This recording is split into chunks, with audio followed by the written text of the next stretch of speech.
నమస్కారం. One TV న్యూస్కి స్వాగతం. ఇక డీటెయిల్స్ చూస్తే రాష్ట్ర వ్యాప్త మన్యం బంద్ను విజయవంతం చేయాలని ఆదివాసీ జేఏసీ పిలుపునిచ్చింది. ఈ మేరకు పార్వతీపురం మన్యం జిల్లా గుమ్మలక్ష్మీపురం మండల కేంద్రంలో ఆదివాసీ జాయింట్ యాక్షన్ కమిటీ ఆధ్వర్యంలో రాష్ట్ర వ్యాప్త మన్యం బంద్ కరపత్రాలను ఆవిష్కరించారు.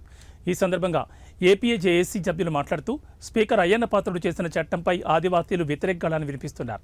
ఈ నేపథ్యంలో పలువురు జేఏసీ నేతలు మాట్లాడుతూ గిరిజనుల ఉనికికి హక్కులకు ప్రాణవాయువుగా ఉన్న 1/70 చట్టాన్ని సవరణ చేయాలనుకోవడం చాలా దురదృష్టకరమన్నారు.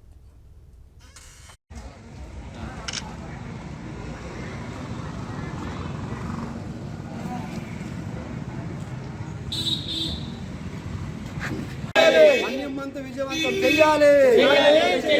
ఆంధ్రప్రదేశ్ స్పీకర్ అయ్యన్న పాత్రుడు 1/70 మీద చేసిన వ్యాఖ్యలు వెనక్కి తీసుకోవాలి. ఆంధ్రప్రదేశ్ స్పీకర్ అయ్యన్న పాత్రుడు గారు 1/70 యాక్ట్ పై చేసిన వ్యాఖ్యలు వెనక్కి తీసుకోవాలి. మన్యం బంద్ విజయవంతం చేయాలి.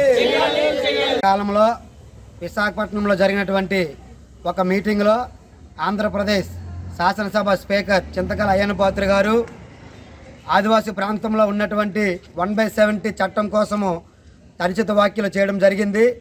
ఈ యొక్క చట్టాన్ని సవరణ చేస్తే అభివృద్ధి అనేది చాలా ఇంకా బాగుంటుందని చెప్పారు.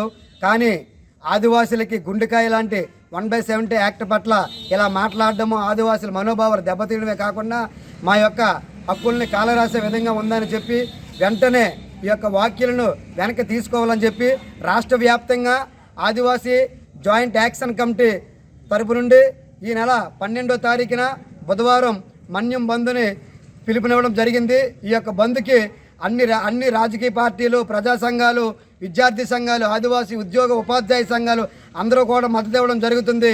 కాబట్టి ప్రతి ఒక్కరు కూడా ఈ బంద్లో